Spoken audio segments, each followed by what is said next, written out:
Querido Mestre Jesus, que bênção, Senhor, podermos estar aqui reunidos em Teu nome, Senhor, para estudarmos essa doutrina maravilhosa que nos foi trazida por Allan Kardec, Chico Xavier e tantos outros, Senhor.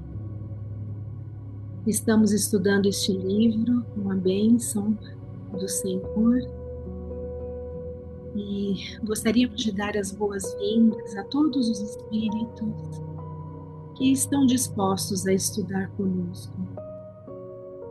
Dar boas-vindas aos nossos benfeitores que aqui estarão para nos intuir, para nos ajudar a entender melhor o que será estudado. E assim, Senhor, nesta vibração de calma, tranquilidade, amor, gostaríamos de pedir a bênção e intuição para que a Luciana possa apresentar nosso estudo de hoje. Nos abençoe, Senhor, que assim seja.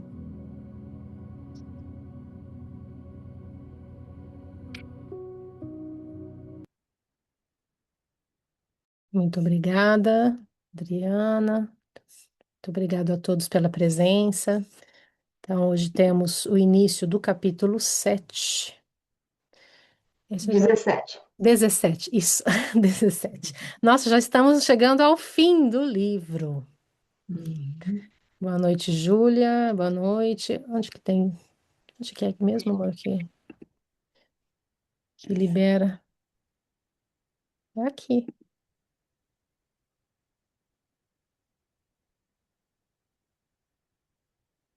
Mas mudou tudo, né? Vê se consegue colocar a Lu. Ainda não. Não.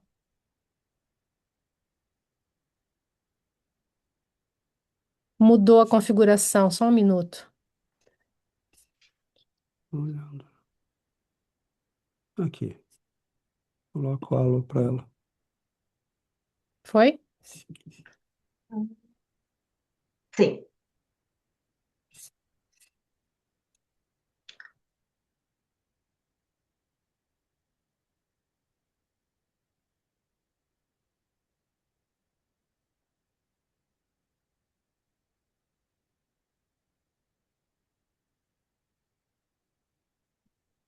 Estão vendo a tela?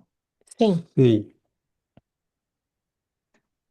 Bom, então, como a Gi disse, hoje a gente começa um outro capítulo, mas antes a gente vai relembrar rapidinho o capítulo 16, que era um capítulo intitulado Encantamento Pernicioso, que falava do caso da médium Isaura, que estava sendo influenciada durante o sono por entidades perturbadoras que aproveitavam do ponto fraco dela, que era o ciúme que ela sentia pelo esposo.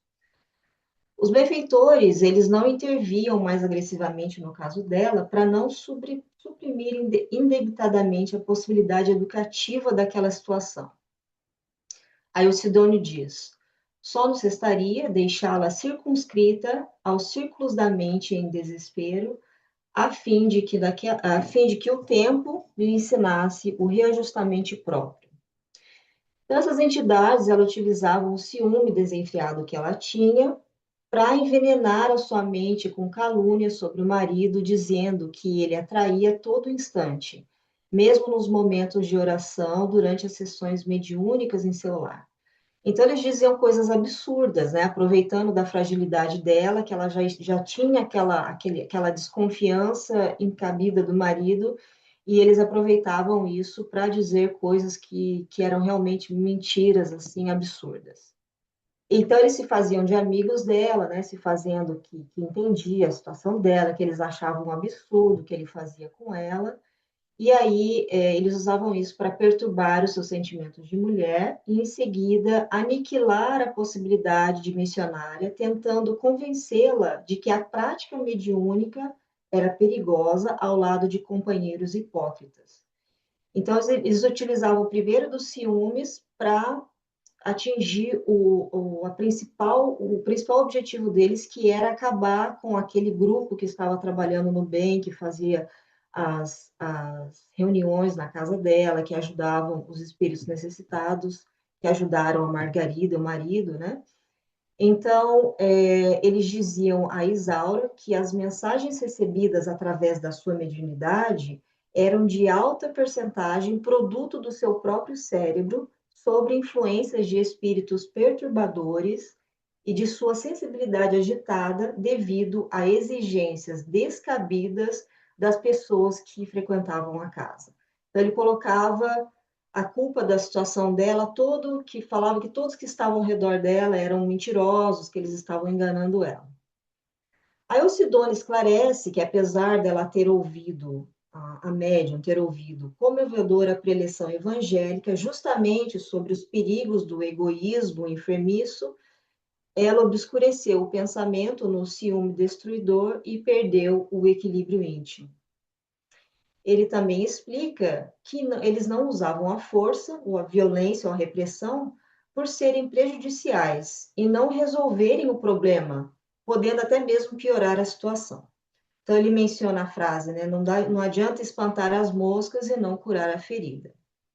E aí, a Gi concluiu a apresentação na semana passada, mencionando o estudo, mencionando sobre a influência dos espíritos em nossos pensamentos e atos, através das perguntas 459 e 464 do Livro dos Espíritos, onde os espíritos orientam: estudai o caso, os bons espíritos só para o bem aconselham, compete-vos discernir. E aí a gente refletiu, né, sobre o estudo que, como os benfeitores dizem, a educação não vem por imposição. Cada espírito deverá a si mesmo a ascensão sublime ou a queda deplorável. E que é a responsabilidade de cada um, né? Que nós devemos vigiar, orar, estudar, se autoconhecer e etc. Então, esse foi o capítulo 16. Hoje, então, nós começamos o capítulo 17, cujo título é Assistência Fraternal. Um capítulo muito bonito, que hoje nós veremos a metade dele, então. Então, voltando ao caso da Margarida, né? O André Luiz começa dizendo que eles estão, então, no segundo dia do serviço espiritual definitivo ao caso dela. Então, eles estão encerrando o caso da Margarida, né? Onde eles estão ali, então, garantindo que ela vai ter o apoio necessário para continuar com o efeito da ajuda que ela recebeu. Então, os benfeitores, eles voltam ao lar de Margarida e Gabriel, agora aureolado de sublime entusiasmo e paz. André Luiz menciona que a casa havia se transformado. Saldônia e Leôncio, agora entusiasmados a colaborar, eram os primeiros a pedir instruções de trabalho, mas eles temiam a volta dos ex-companheiros adversários do bem, ou seja, os trabalhadores do Gregório. O Gúbio, então, ele começou a traçar expressivas fronteiras ao redor da casa, mantidas dali em diante sob a responsabilidade dos colaboradores que Sidônio nos cedera por gentileza. Aí, quando ele fala que ele traçou expressivas fronteiras, eu lembrei da casa transitória de Fabiano, que nós estudamos no livro Obreiro da Vida Eterna, e quando ele descreve os trabalhos que estão feitos ali, a gente vê algumas semelhanças, né, com o que acontecia na instituição. Desculpa, deixa eu voltar aqui. Estava não tá certo. Esse aqui. A Margarida, então, ela se sentia leve, bem disposta e rendia graças ao Eterno pelo milagre com que fora contemplado. O esposo dela formulava 1000 promessas de trabalho espiritual com o júbilo do neófito embriagado de sublime esperança. Neófito quer dizer recém-convertido, né? Que é aquela novidade que ele que ele recebeu, né, essa ajuda espiritual que eles receberam, então ele estava empolgado e fazendo promessas de trabalho espiritual.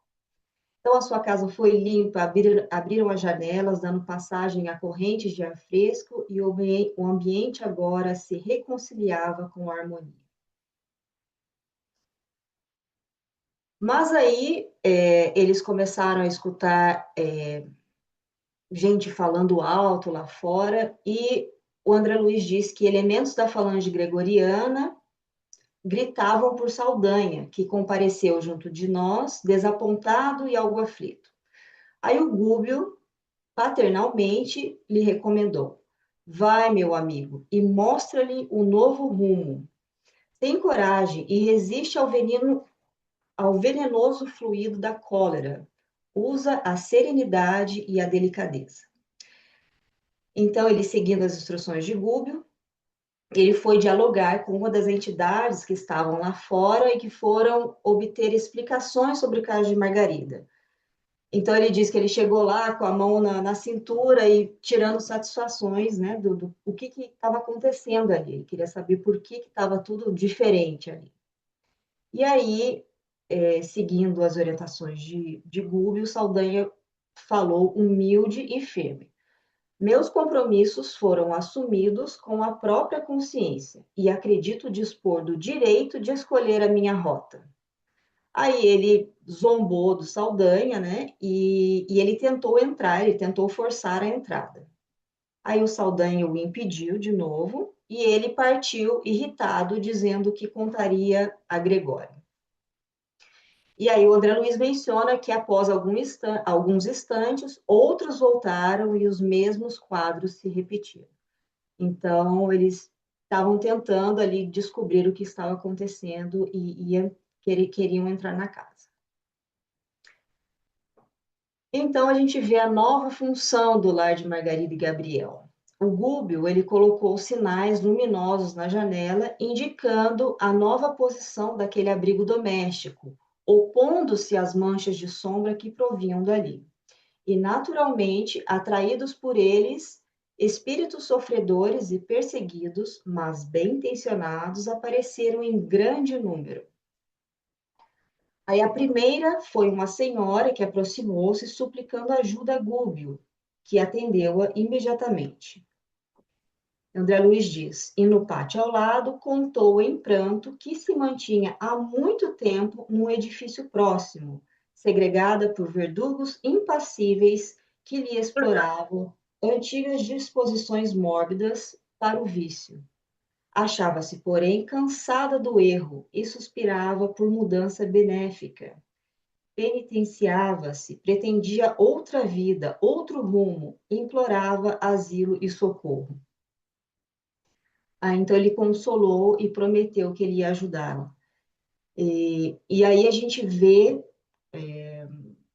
um caso que muitas vezes a gente vê na obra do André Luiz, né, que ele cita esse ponto que o espírito ele pode passar inúmeros anos no erro, no sofrimento, mas chega uma hora que se cansa, né, que se entedia e que precisa da mudança e precisa dar um outro rumo.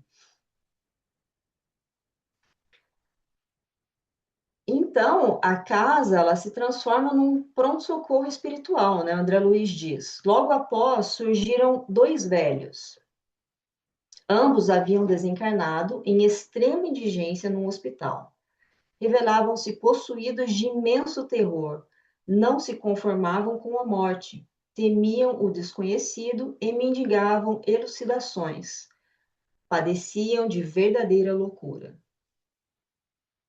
Outro caso também, que a gente viu vários casos parecidos, né, em que onde a entidade ela desencarnou, mas está confusa, ela não entende o que está acontecendo e está totalmente desorientada, né, que era o caso desses dois. Não sabiam onde estava, o que estava acontecendo.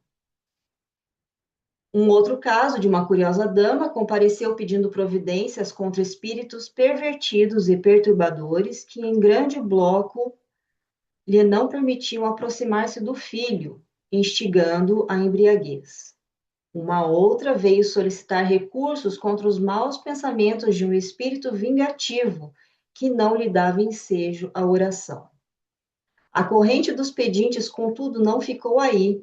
Tive a ideia de que a missão de Gúbio se convertera de repente numa avançada instituição de pronto-socorro espiritual. E aí a gente lembra de novo da casa transitória de Fabiano, né, que tinha uma função semelhante.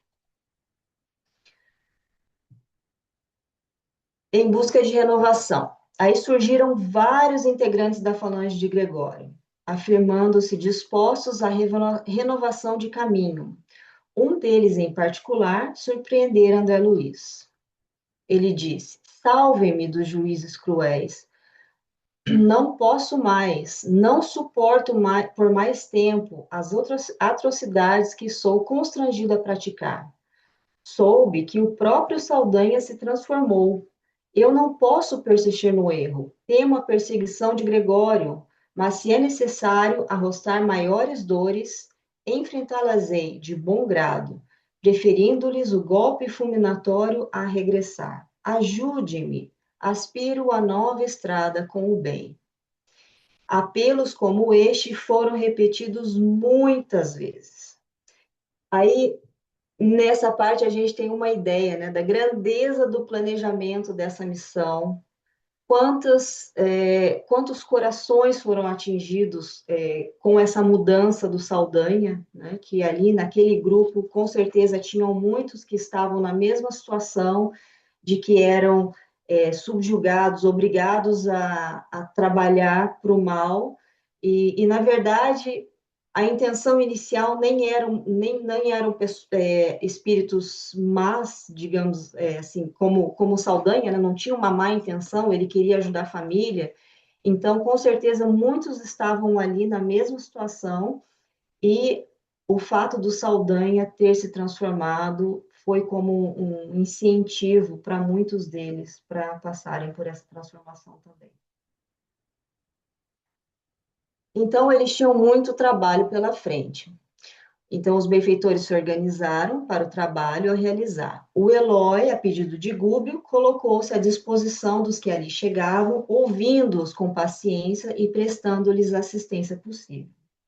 O André Luiz, ele trabalhava para organizar as entidades necessitadas que não paravam de chegar. Muitas com rogativas comovedoras, todavia, o Gúbio aconselhava que só admitissem os espíritos que se mostrassem conscientes das próprias necessidades. Aí eu fiquei pensando nisso, eu lembrei, no livro Nosso Lar, quando ele fala de uma senhora que chega querendo entrar no nosso lar, e o André Luiz e a Narcisa estavam lá controlando as pessoas que entravam. O André Luiz não conseguiu perceber nada, né? Essa senhora chega pedindo ajuda, chorando e falando que ela era uma coitada e pedindo ajuda. A Narcisa viu uns pontos pretos nela, mas mesmo assim se compadeceu e queria entrar, não tinha certeza. Então ela chamou e pediu ajuda do vigilante-chefe, que se eu não me engano era o irmão Paulo. Ele chegou e analisou essa senhora que estava pedindo ajuda e ele falou para a Narcisa, ele fala, você está vendo umas manchas pretas? Conta quantas manchas pretas ela tem. Aí ela contou 58 manchas.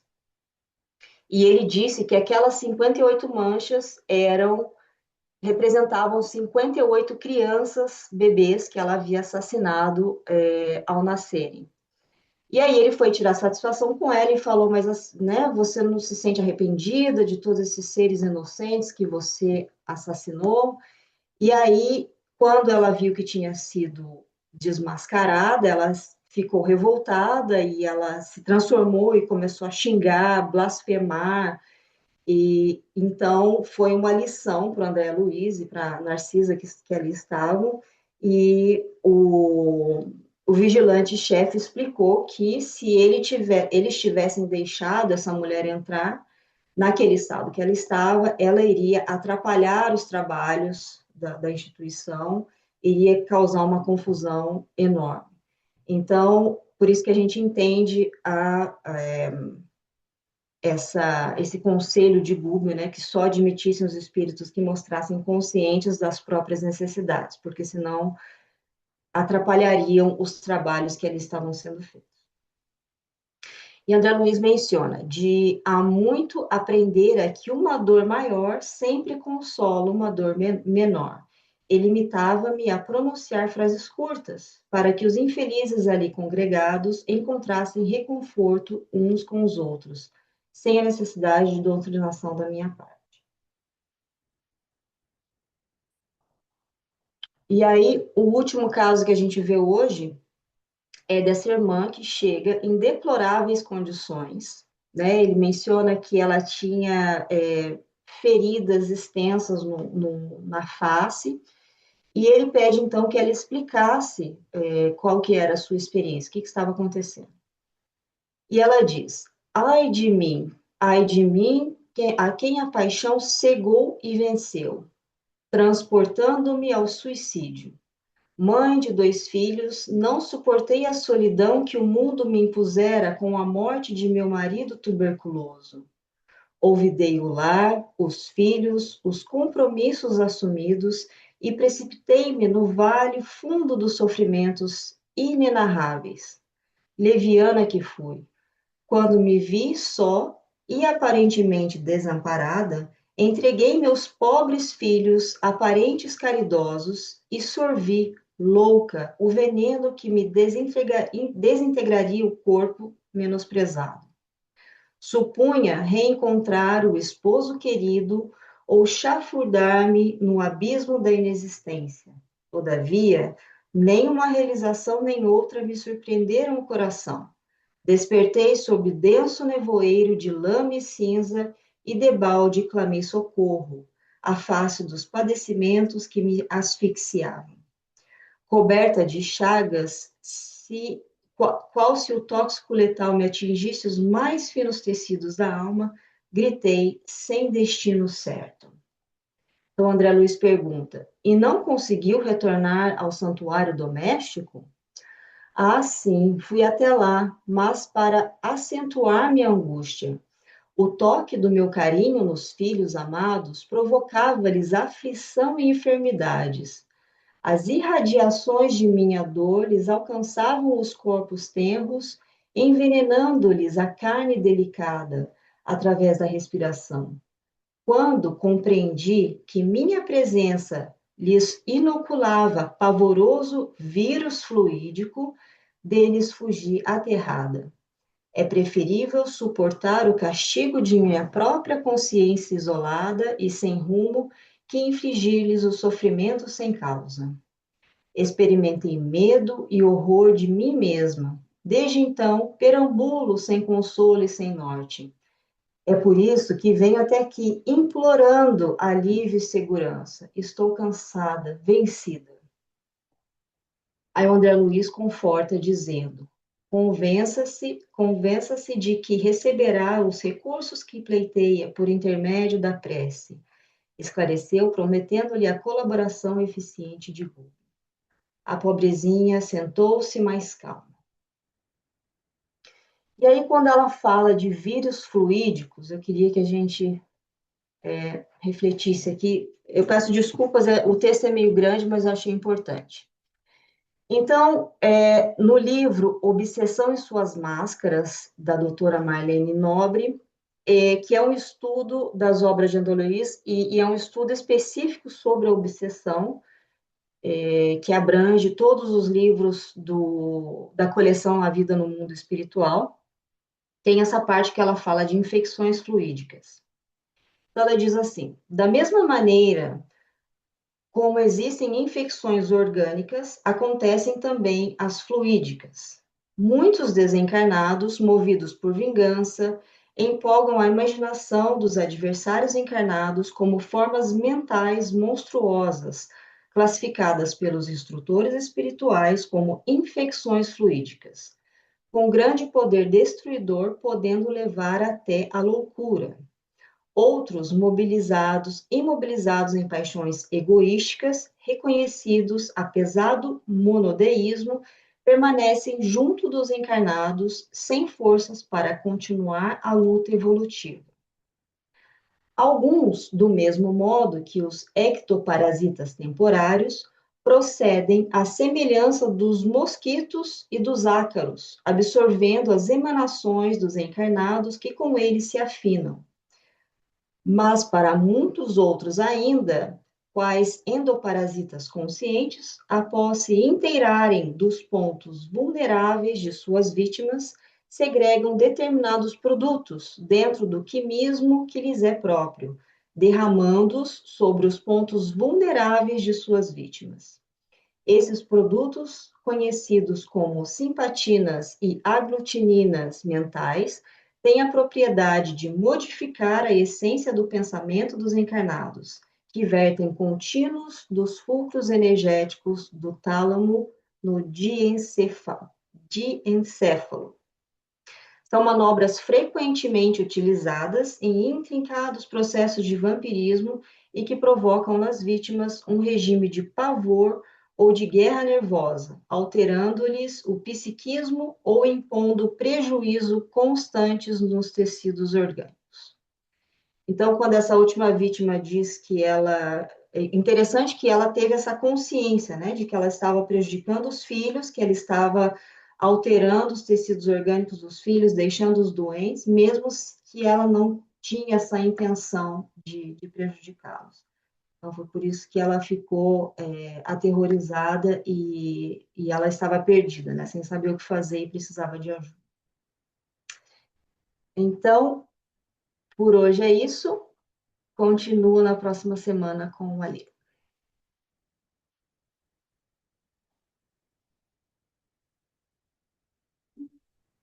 Bom, obrigado, Obrigado, Ana. Hugo. Obrigado.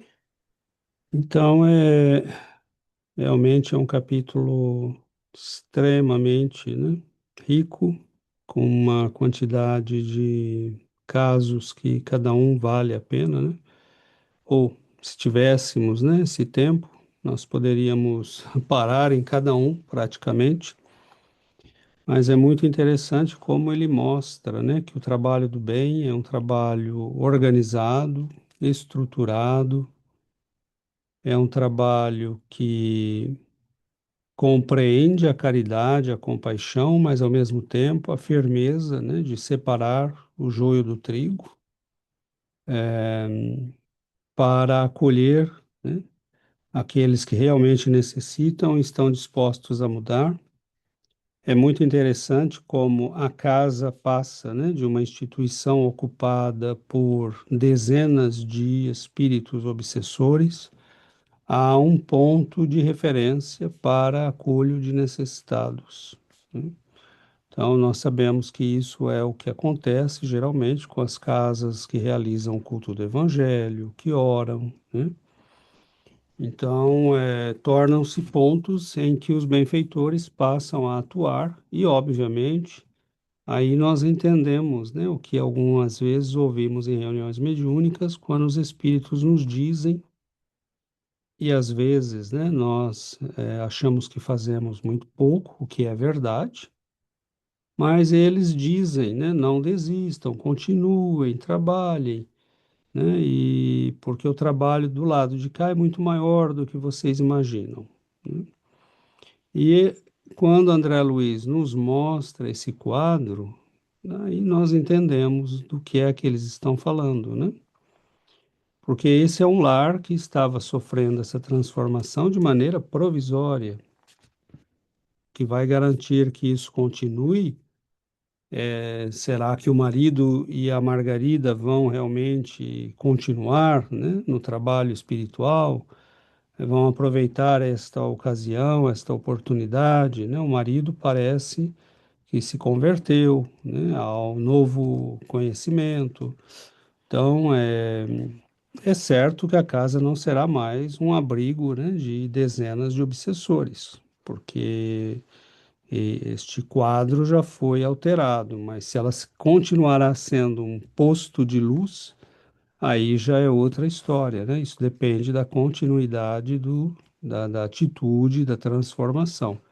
Por ora, o lugar está sendo assegurado pela presença do Gúbio, né, de toda a assessoria que ele recebeu, do trabalho, né, que está sendo feito de maneira muito organizada, mas isso mostra o poder, né, que tem a transformação espiritual. E somente por verem ali as luzes que Gúbio acendeu, né, para proteger a casa, né, provavelmente com cercas magnéticas, porque esses espíritos nós falamos, né, poderíamos pensar, por que que por que que não podiam, né, invadir? Provavelmente porque Gúbio securizou o lugar, né, com cercas de natureza eletromagnética, né, que impediam a passagem de vibrações, né, de um certo tipo. Então, é claro que nós temos todo um processo em andamento, mas quando os necessitados viram, né, aquelas luzes e perceberam o que significavam, né, eles começaram a bater as portas. Então, é muito interessante, porque realmente é um grande processo de transformação, né? E também é interessante como o Gúbio, ele já começa não só a organizar, ele coloca André, né, e o seu amigo nas atividades, eles já estão trabalhando, organizando, participando, e ele coloca o Saldanha, né, que ele e o outro, né, estão já ali participando e colaborando desde cedo, Leôncio, estão ativos, estão pedindo ordens, o que fazemos, como agimos, né? E o Saldanha já ali já começa o processo de transformação, mostrando que, bom, quando um espírito realmente quer, quando ele se transforma, quando ele quer seguir uma nova estrada, bom, basta querer, né? Com um pouco de orientação ele será conduzido e ele fará aquilo que precisa fazer. Então é muito interessante esse capítulo, né? Porque ele mostra a dimensão, o quadro desses espíritos é realmente triste, né? André Luiz fala mais à frente que ele fica espantado de ver a ignorância, né? Que cerca a vida espiritual, como as pessoas chegam do outro lado nessas condições. Ele próprio, né, chegou, embora fosse um homem muito culto, brilhante e reconhecido no mundo, né, pelo trabalho que fez na ciência, ele não tinha, né, cultivado na vida terrena um grande conhecimento espiritual. Então, é lógico que dá para entender, neste caso, né, espíritos que passam, né, 15 anos vagando, 30 anos vagando, né, porque simplesmente o tempo vai passando de qualquer jeito, né? E você está preso. O estudo de caso que daria para ser feito com o caso dessa senhora que se suicida, né? O texto que a Luciana trouxe da doutora Marlene, né? Nós vemos que tudo isso, só esse caso, por exemplo, já daria para que nós pudéssemos conversar sobre muitos processos de natureza obsessiva, né, que acabam se transpondo para o corpo físico. Nós vemos que, inclusive, é uma mãe, né, e isto, ao invés de melhorar a situação, piora, porque o laço entre uma mãe e um filho é muito grande. E ela, no anseio, né, de se aproximar dos filhos, se reconhecendo que não havia desaparecido da existência, no anseio de se aproximar do filho, né, ela se aproximava com amor, mas tudo que ela enviava estava contaminado pela situação dela, né? Os fluidos dela estavam completamente desestruturados, contaminados, envenenados, e a criança recebe, porque está recebendo da mãe, né? O laço natural que existe entre um filho e a mãe, né, já é em si, né, suficiente para que essa transmissão se faça de um modo muito eficaz.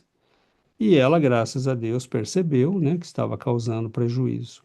Nós lembramos, né, num dos livros que estudamos, que havia uma senhora que estava também, acho que suicida, estava grudada ainda aos restos mortais, num estado de loucura.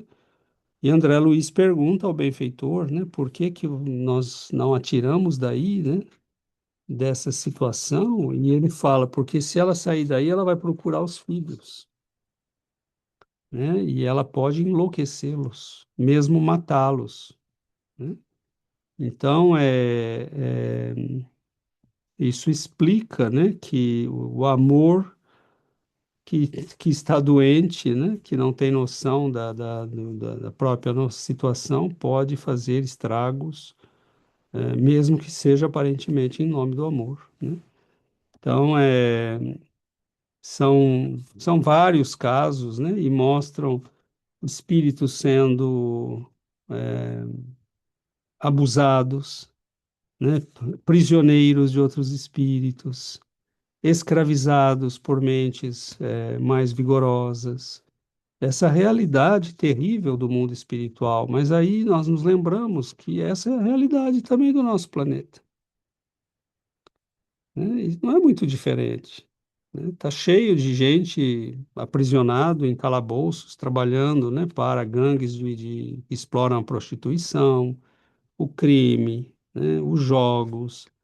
Não é muito diferente do nosso mundo físico, né? Então, a realidade do mundo espiritual é, às vezes, assustadoramente semelhante, né, à realidade do mundo físico. E há outros aspectos, né, que nós poderíamos explorar, mas que são os aspectos técnicos, né, como são constituídas essas luzes, essas cercas, né, como elas são colocadas em serviço, o que as ativa. Tem toda uma tecnologia que nós não temos, né? André Luiz só nos diz existe, funciona. Por enquanto é tudo que nós podemos dizer, né? Ou seja, uma casa que ora imediatamente passa, né, a receber o auxílio do alto ao ponto que ela pode ser realmente, né, isolada magneticamente e a entrada controlada. E nós ouvimos, né? Nós sabemos que os espíritos falam isso, inclusive que identificam do alto, né, as casas que estão envolvidas por elementos positivos de oração. Então, é muito bonita essa dimensão toda que André Luiz descortina para nós. É realmente todo um universo que se abre, né, à nossa visão, para entender coisas que explicam uma série de fenômenos que nós vemos, mas muitas vezes não sabíamos explicar, né? Então, é realmente extraordinário, né? E há toda uma ciência por trás disso. Nós quase sempre lemos, né, preocupados com a história, com o romance, mas esse é só o Pano de fundo. pano de fundo, né, o leitmotiv, o que ele usa, né, para nos comunicar uma realidade que vai muito além daquilo que a gente está habituado a ver, né? Vamos? A gente quando falando assim, né, a gente às vezes tem a impressão, né, nossa, de onde tiram isso, né? Que quem lê e não conhece, né, vai falar, é uma história mesmo, é uma ficção, um romance, né? Mas quando a gente faz as nossas reuniões mediúnicas, a gente tem as nossas reuniões mediúnicas são muito simples, nós fazemos em 4 pessoas, né? Mas o Ale e o César, que são os médios, eles falam, ah, lá fora estava cheio, né? Eles percebem, né, a multidão lá fora, querendo, e muitas querem, quando a gente recebe o espírito na reunião mediúnica, eles às vezes falam, ah, finalmente me deixaram entrar, né? Finalmente eu estou podendo falar com vocês. Quantas vezes já estive aqui e não consegui entrar. Agora eu pude, me deixaram falar com vocês, mas às vezes entram mesmo revoltados, né? Os benfeitores deixam eles entrarem, mas às vezes eles estão revoltados porque tiveram que esperar um monte, porque tentaram entrar várias vezes e não puderam entrar. E aí conseguiram, né? Então é tudo muito interessante porque a gente vê, né? A gente sabe, né? Através dessa descrição, o que se passa numa simples reunião, né? Numa reunião mediúnica, ou numa reunião de estudo, como essa que nós estamos fazendo. A gente pode ter certeza que ali fora tem vários espíritos tentando, né, participar, e tem vários espíritos que estão aqui conosco, estudando juntos de nós, porque o trabalho dos espíritos benfeitores, eles aproveitam todos os momentos de oração, como diz aqui, né? O André Luiz até aconselha, né, a mãe, não, acalme-se que você receberá os benefícios da prece. Então, durante as nossas preces, né, e todos os que oram, sempre tem, né, o trabalho dos benfeitores beneficiando esses espíritos necessitados. E que, e- quando ele fala, né, eu fiquei impressionada quando o Gubbio colocou pontos de luz na casa, o quanto que aquela luz atraiu de espíritos que estavam vagando por ali nas sombras, né? Porque a luz nas sombras, né? Um fósforo faz toda a diferença na escuridão. Então, quando ele colocou pontos de luz, aquilo atraiu vários espíritos, né? E a importância desse trabalho dos benfeitores, eu fico imaginando o trabalho que eles têm, porque não dá para socorrer todo mundo. Existem aqueles espíritos que estão prontos a serem socorridos, a serem atendidos, né? Então eles têm que identificar. Nós já lemos isso também num outro livro, eu acho que foi no Obreiros da Vida Eterna, que eles têm que identificar aqueles espíritos que estão prontos para receber ajuda. Porque tem espíritos que não estão ainda, né, de coração aberto para receberem a ajuda do bem. Então, existe auxílio, existe amparo, como num dos livros, acho que foi no Mundo Maior, né, André Luiz, ele fala que o benfeitor disse que a maior alegria dos céus, né, é esvaziar os infernos. Então, tirar um espírito das sombras é todo uma alegria para os benfeitores, mas nem todos estão prontos a saírem, né, dos abismos. Então, a gente vê nesses livros essas descrições que nos mostram, né, o trabalho de boa vontade, né, de conversão de alguns, de luta, né, de esforço para que esse auxílio chegue, né, nesses espíritos sofredores. E existe muito sofrimento, né? Existe muita ignorância, existe muita necessidade. Então, por isso, é importante que saibamos, né, que o pequeno trabalho que nós realizamos de estudo, de oração, né, as nossas singelas reuniões mediúnicas, nós estamos colaborando, né, com esses espíritos que estão auxiliando outros. A gente não faz nem ideia, né, o que se passa do outro lado. É interessante porque eu lembro aqui a fala da dona Benedita Fernandes, né? Quando ela nos diz que toda atividade espírita tem um impacto curativo.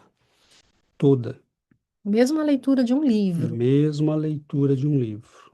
Então é muito interessante isso, porque ela fala, né? Ela diz, as obras espíritas são produto, né, de espíritos superiores. Então, elas estão impregnadas do poder desses espíritos, assim como os evangelhos estão impregnados da presença do Cristo, dos apóstolos.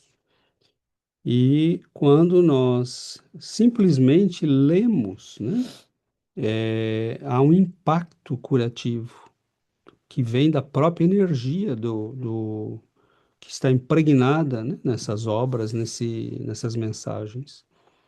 Então, ela diz um estudo, uma prece, uma leitura, né? Um áudio que você coloca para tocar, um YouTube que você coloca uma palestra, uma prece, né? Tudo isso libera energia, tudo isso atrai energias luminosas, tudo isto, né, magnetiza espiritualmente o ambiente com forças positivas, né? Então é interessante porque toda atividade espírita, né, ela diz mesmo uma simples leitura, que aparentemente é uma coisa muito simples, né, ela pode ter um impacto, né, de libertação e de cura no ambiente em que está sendo feito. Então, isso é muito importante, né, que nós saibamos. Daniel. Daniel, ou era o Ah, Alexandre? não, Não lembro. Daniel. Daniel. Boa noite. Isso que você falou, César, aconteceu uma coisa semana passada. Eu gosto de correr em trilha, mas eu gosto às vezes eu corro escutando algum texto, sei lá, alguma palestra e até ajuda o ritmo da corrida. E quando eu encaixo o ritmo e escuto um texto que tem bonito, às vezes eu até consigo até ter um grau de meditação, sabe? E aí, semana passada, ou retrasada, eu estava escutando um texto, era de um, era um texto de um sábio hindu, e que eu não vou lembrar agora, mas era lindo. E em determinado momento, ele falou como que os sábios falam que o seu último pensamento em vida tem que ser em Deus. E, e tendo isso em mente, como você nunca sabe quando você vai morrer, então você tem que estar sempre pensando em Deus. E aí, quando ele falou isso, ó, temos que pensar em Deus, aquilo me deu um baque, sério que eu até parei de correr. É só isso, pensar em Deus. Eu parei assim, fiquei assim, ó, sério, porque aquilo me deu um. Foi como se a minha cabeça tivesse aberto, sério mesmo. Bem simples assim mesmo. Pensar em Deus. Aquilo me deixou assim, eu fiquei parado um tempo, eu parei, aí olhei para o céu, olhei para o lado, e aquilo mexeu comigo de uma forma, isso que você falou, acho que essas palavras, pensar em Deus, aquilo me pegou de uma forma que eu não esperava. Aí, hoje, todo dia que eu tô andando, foi pensar em Deus, sabe? Tipo, é simples assim, sabe? Como se fosse um ato natural. Mas é isso que você falou, acho que tem carrega uma força espiritual isso, aquilo que você comentou um tempo atrás, que quando você reza um Pai Nosso, isso te eleva, né?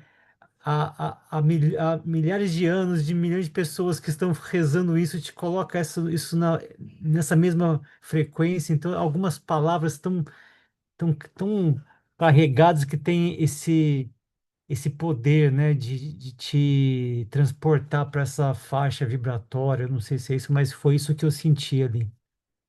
É isso. Obrigado, Daniel. É isso mesmo, né? São, são orações que estão impregnadas, né, do magnetismo de séculos, né? Então, quando nós oramos e entramos em contato, né, nós estamos entrando em contato com toda a força que foi acumulada nessa usina, né, que é essa oração, por exemplo. Então, são recursos que nós temos que aprender a usar, né? Júlia, Júlia. Eu achei isso legal que o Daniel falou, que é uma coisa assim, uma coisa que eu tento também é, às vezes, de vez em quando, fazer oração, assim, espontânea, para, né, de forma inconsciente, já acostumar sempre que penso assim, eu acho que preciso fazer uma oração, de fazer uma oração para ficar algo mais natural e ser mais fácil sempre fazer oração, até mesmo durante o dia, mas eu geralmente, assim, penso várias vezes durante o dia em Deus, assim, uma coisa bem comum. Eu acho que a gente não precisa ver só Deus sempre como, né? Ah, eu preciso de ajuda, eu vou pensar em Deus, mas como um amigo, né? Que sempre está do nosso lado. Eu acho que é uma coisa muito bonita de sempre estar com a presença de Deus onde quer que você esteja, assim. com certeza. Obrigado, Júlia. É isso, né? Tudo isso está ligado aos fenômenos de mentalização e magnetismo, né? Quanto mais nós nos habituamos a repetir, a conectar, né, com essas faixas mais elevadas, isso vai dinamizando, vai enriquecendo, né, vai vitalizando a nossa energia, os nossos fluidos, o nosso ambiente. É por isso que há lugares em que nós entramos e nós sentimos, né, uma paz muito grande, uma vibração elevada. São lugares que estão impregnados da energia da oração, da meditação, da prece, né? E é por isso que há lugares que também nos fazem sentir mal. Então, é claro que o lugar que nós habitamos preferencialmente é a nossa própria mente, né? Nós estamos nela todo dia e se nós enriquecemos a mente com a oração, com o pensamento, né, positivo, é um trabalho a ser feito, né? Nada disso vem fácil e, né, então é enriquecer o pensamento com a leitura, com o estudo, né, com a elevação, e isso vai criando forças, né, magnéticas que se desprendem de nós e vão envolvendo nossa aura, né, e nosso lugar, vão contaminando as coisas que nós tocamos e vão envolvendo, né, as pessoas que estão no nosso convívio. Tudo isso nós vamos fazendo muitas vezes sem nos darmos mesmo conta, né, que estamos fazendo. Alexandre? Boa noite. Fiquei imaginando o bem-estar da Margarida, né? Que ela tinha 60 obsessores, imaginas? Mesmo ela sequelada, vai ser um processo de cura longo, né? Porque ela ficou muito tempo doente.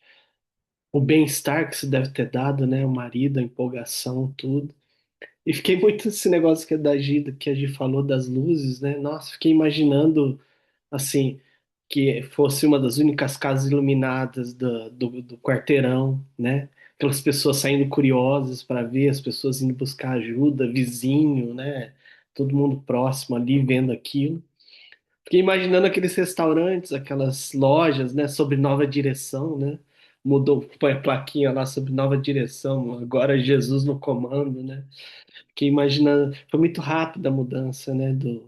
Espero que eles consigam manter essa, essa energia, essa vibração, para que continue sendo um pronto-socorro aí dessa vizinhança, um ponto de acolhimento espiritual.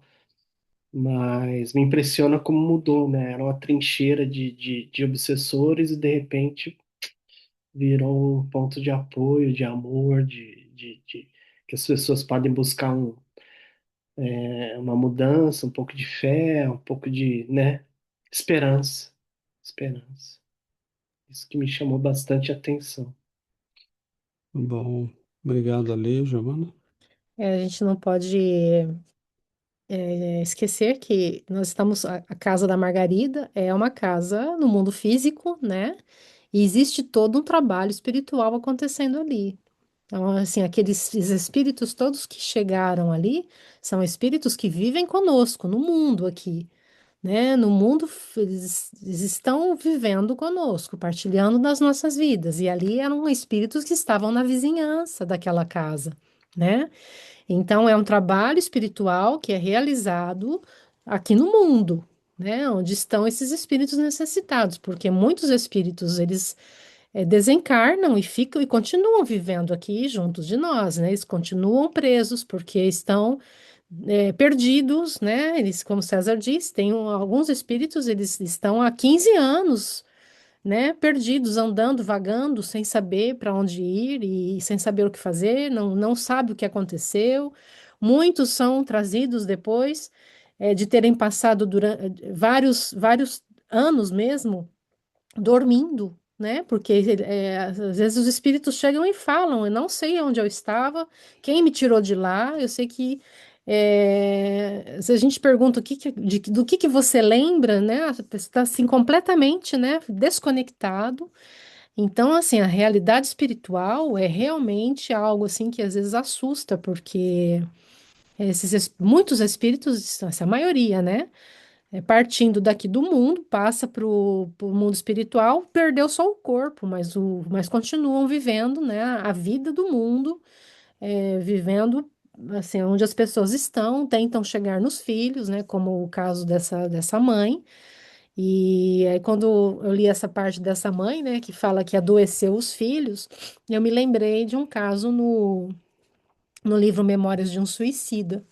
Faz algum tempo que eu li o livro, mas ele conta, né? Ele relata de um espírito que estava assim, tão doente, tão necessitado fluidicamente e magneticamente, que se eles disseram que se aquele espírito chegasse perto de alguém no mundo, ele levaria, de uma criança, ele levaria a criança a óbito. Tão necessitado que estava o espírito, então ele era mantido de certa forma, preso, ele não podia sair daquela prisão. Então, assim, a gente está num planeta, né? A gente sabe que é um planeta de muita necessidade, né? O planeta Terra é um mundo, é um planeta ainda onde os espíritos que estão aqui vivendo conosco, são espíritos muito necessitados. Nós, né, se estamos aqui, temos também necessidade, mas cabe a nós, né, a saída, né, desse estado mental. Na semana que vem, o Alê vai fazer a apresentação, mas ele vai falar de um caso que fala sobre o pensamento, né? E, e é realmente algo que a gente tem que estar muito atento ao nosso pensamento, à nossa vibração. O pensamento está ligado às emoções, as emoções estão ligadas, o pensamento, né? Ele vem de acordo com as emoções, e o pensamento se transforma em ação. E a gente pode estar, né, nós mesmos, né, através dessa ferramenta que é o pensamento, nos colocando em situações difíceis. Então a gente tem que estar muito atento a tudo isso, porque tudo é energia, tudo é fluido, né? Tudo é magnetismo. Então a gente vai entendendo, né, a dimensão invisível que nos cerca. E é de tamanha importância, porque a nossa vida vai sendo definida através disso. Porque o que a gente pensa atrai, né, energias semelhantes, fluidos semelhantes.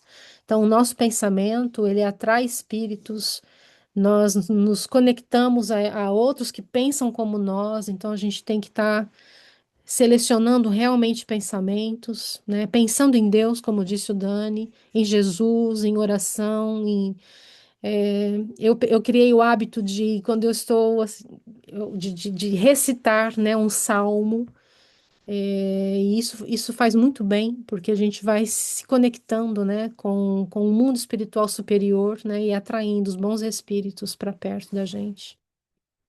Bom, obrigado, Giovana. Júlia? Sim, eu também li essa parte do livro dos A Memória de um Suicida. Também isso é bem assustador quando você lê isso pela primeira vez, assim, que um espírito pode causar, né, tanto mal para uma pessoa, para ela até a ponto de desencarnar.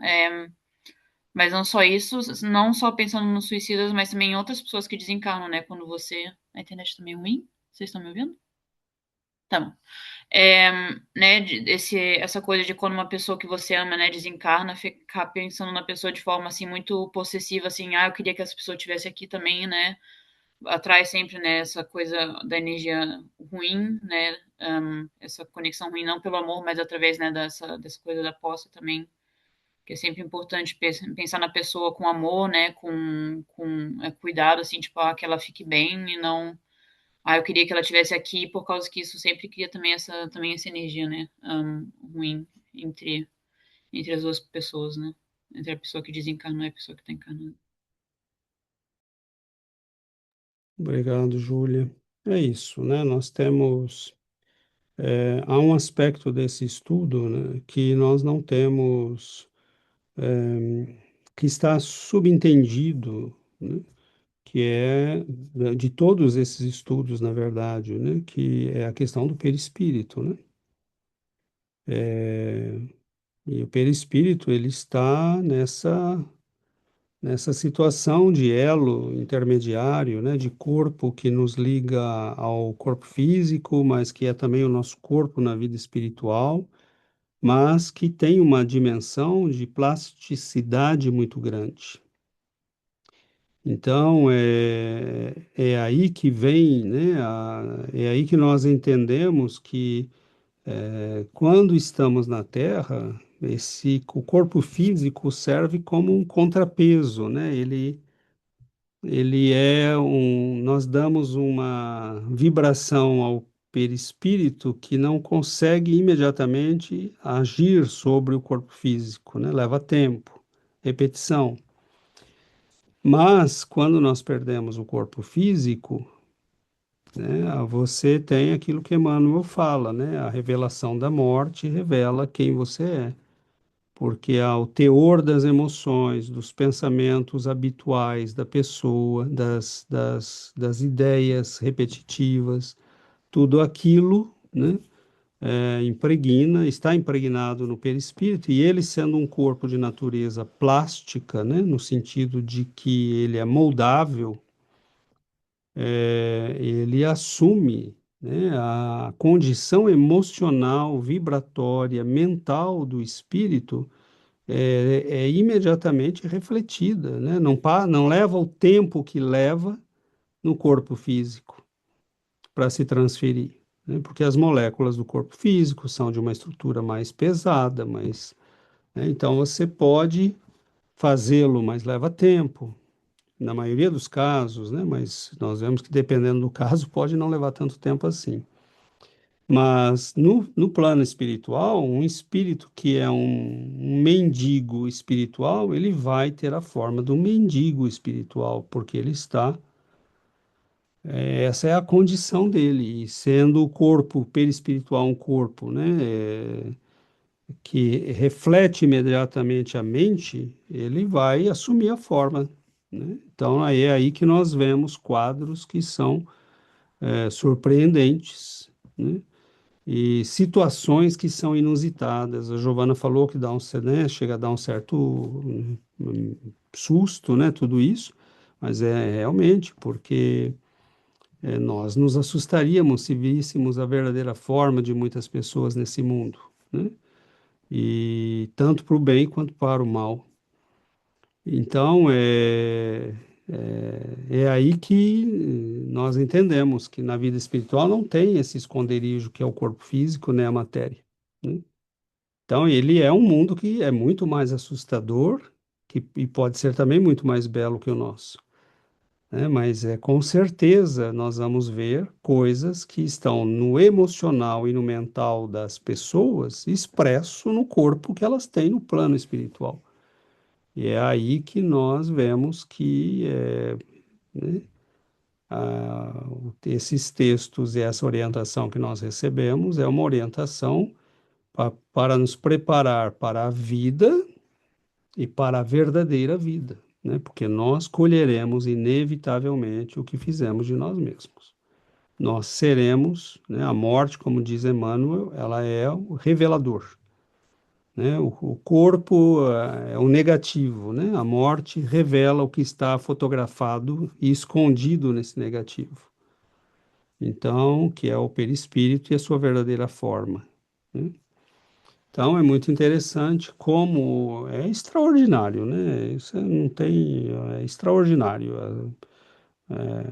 Psiquiatria, medicina, psicologia, farmacologia, todas as ciências da Terra ganhariam enormemente, né, de começarem a estudar mesmo cientificamente essas coisas.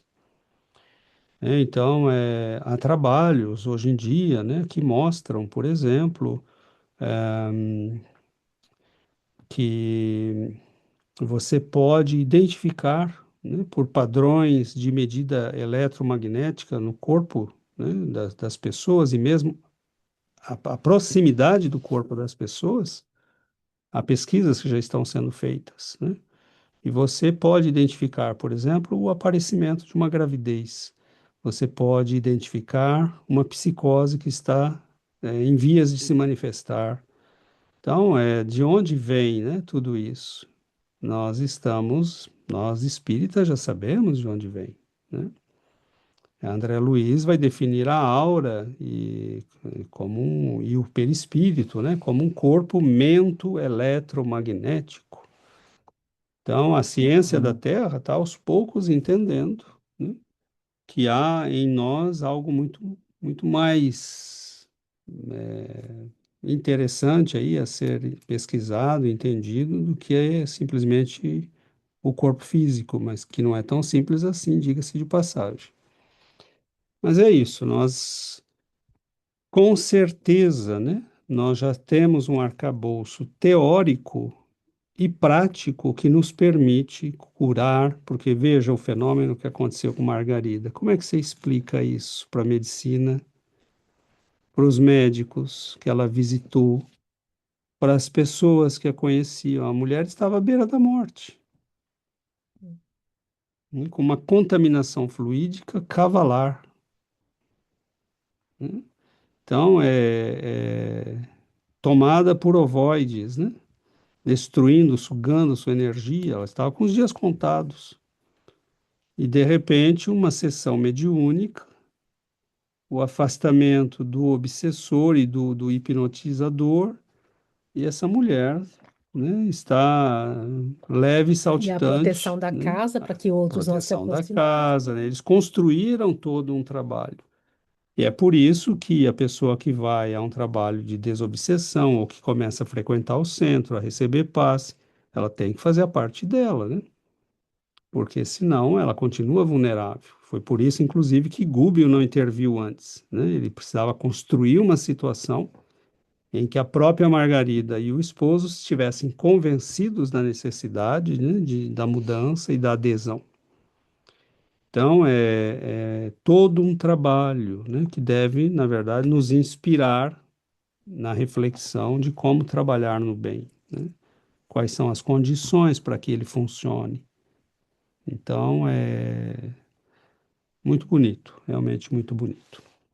Muito bom, amigos. Mas acredito que por hoje, né, nós já esgotamos o nosso tempo, então nós vamos finalizar convidando a todos para a nossa oração final.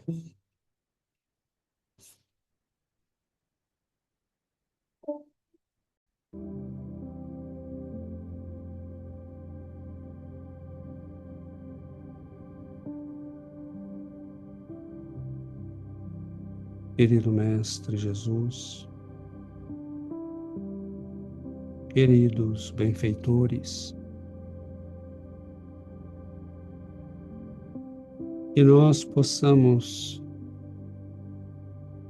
acolher vossas influências, predispor nossa mente, nosso coração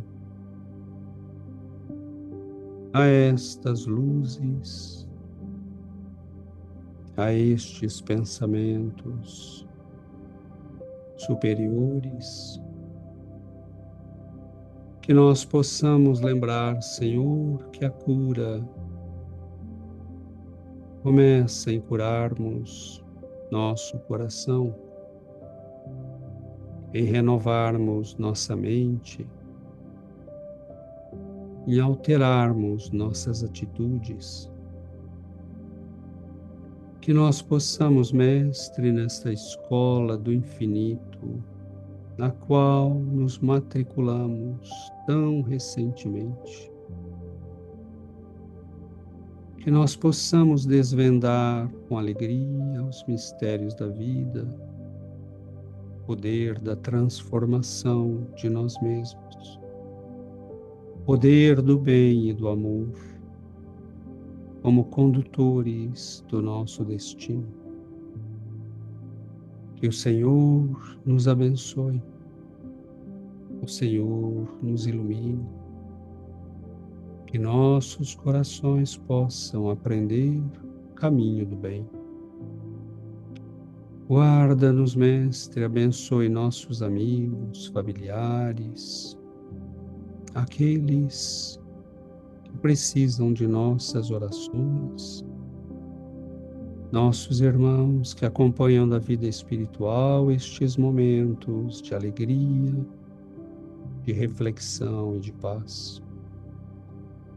Que as luzes do alto caiam sobre nós e permaneçam em nossas vidas, hoje e para todo sempre. Que assim seja, Senhor.